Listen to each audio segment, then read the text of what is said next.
This is the Garden Weasel Step and Twist Weed Puller. Garden Weasel's a name that's been around for a while, so I thought I'd try this. I try all these stand-up weeders. I like this one. It's made out of all metal right here. We got a weld down here, a weld down here. You can see the concept behind it. We've got two edges with teeth on them right here. We're gonna stick this thing in the ground, twist it. It's gonna rip the root and everything out of there, and then we're done. We plunge it and eject the weed.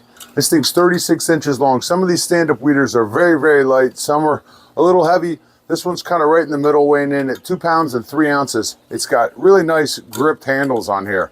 All the weeders always tell you to use your thumbs when you plunge it. And some of these weeders, these plungers will stick up this hole. We all know we're gonna pop it.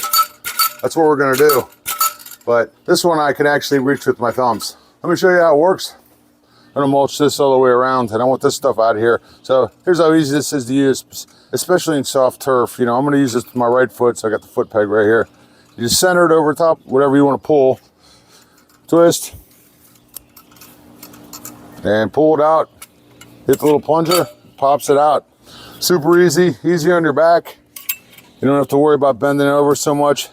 Every single stand-up weeder is going to leave a hole because you're removing a large section of weed and roots and stuff, so there's definitely going to be a hole in there. And this wet stuff, it's easy for me to pad that over, however you want to do it.